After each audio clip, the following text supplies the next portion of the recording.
तू तुझ्या अवकातीत राहा, लायकीत राहा. तू जे म्हणतोय ना, मिटकरीच्या उजव्या गालावर वाय आणि डाव्या गालावर जोरदार झेड काढणार, मी तुझ्या उजव्या गालावर, डाव्या गालावर आणि तुझ्या पार्श्वभागावर सुद्धा वाय झेड काढणार. एवढं तू लक्षात ठेव. तुझ्या डोक्यावर बावचाळलाय का तू? अजितदादा पवार तुमचा हा माणूस बावचाळलाय. त्यामुळे त्या ऑडिओ क्लिप मध्ये बोलतय कोण आणि माघार घेतलेल्या माणसाबरोबर कशी मॅनेजमेंट होऊ शकते? हे बघा, हा त्या ऑडिओ क्लिप बद्दल बोलायचं म्हटलं, या माणसानं पहिल्यांदा जी प्रेस घेतली ती लक्ष्मण हाके यांची अवकात सांगण्यासाठी घेतली. याला एवढी मतं पडलेत, इथं एवढी मतं पडलेत, इथं एवढी मतं पडलेत, याची ही लायकी, अशा पद्धतीची प्रेस घेतली. ठीक आहे, लक्ष्मण हाकेची अवकात नव्हती. आणि आता परत म्हणतोय की यानं भोकरमध्ये उमेदवार मॅनेज केला, यानं लोहाकंदारमध्ये उमेदवार मॅनेज केला, यानं अमुक ठिकाणी उमेदवार मॅनेज केला. मी आता पुढची क्लिप पाठवणार आहे.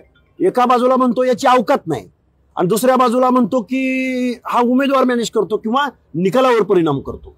आणि परत काहीतरी म्हणाला की अशोकराव चव्हाणांच्या मुलीसाठी यानं उमेदवार मॅनेज केला.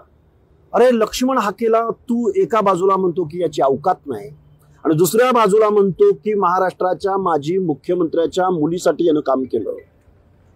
तू नक्की काय बोलतोयस? तुझ्या डोक्यावर बावचाळलाय का तू? अजितदादा पवार तुमचा हा माणूस बावचाळलाय. त्याला सूचना झाले काय करायचं. आम्ही अजितदादा पवारांना सवाल विचारतोय की ओबीसीच्या मुलांना वसतिगृह देणार का नाही. आम्ही अजितदादा पवारांना सवाल विचारतोय की महाज्योतीला निधी देताना तुम्ही हात आकडता का घेता. आम्ही अजितदादा पवारांना सवाल विचारतोय की आमच्या 50 ते 60% ओबीसींना तुम्ही बजेटरी तरतूद का देत नाही. आम्ही सवाल हा विचारतोय की अजितदादा पवार गेल्या कित्येक वर्षापासून 20 वर्षापासून या महाराष्ट्राचा अर्थमंत्री आहे. सामाजिक न्यायाच्या बाबतीमध्ये हा माणूस नेहमी दुजाभाव करतोय.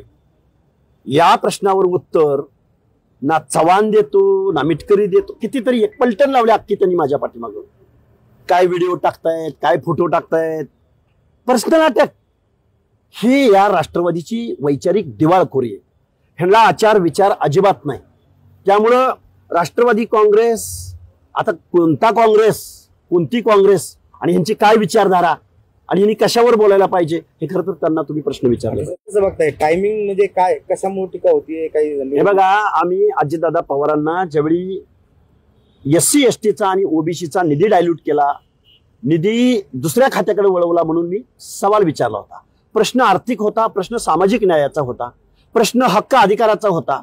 महायुतीला आम्ही पाठिंबा दिलेला होता. महायुतीकडून आम्ही अपेक्षा करत होतो, उत्तर येणं अपेक्षित होतं की आम्ही ओबीसीना एवढी वसतिगृह दिली, आम्ही ओबीसीच्या महायुतीला एवढा निधी दिला, आम्ही ओबीसीच्या सामाजिक न्यायासाठी एवढे पैसे दिले, हे उत्तर येणं अपेक्षित होतं. उत्तर काय सुरू केलं यांनी? वैयक्तिक पर्सनल. एवढी वैचारिक दिवाळखोरी परत सांगावं लागतंय. हेच आहे, ह्याच्या पलीकडे काय आहे दुसरं?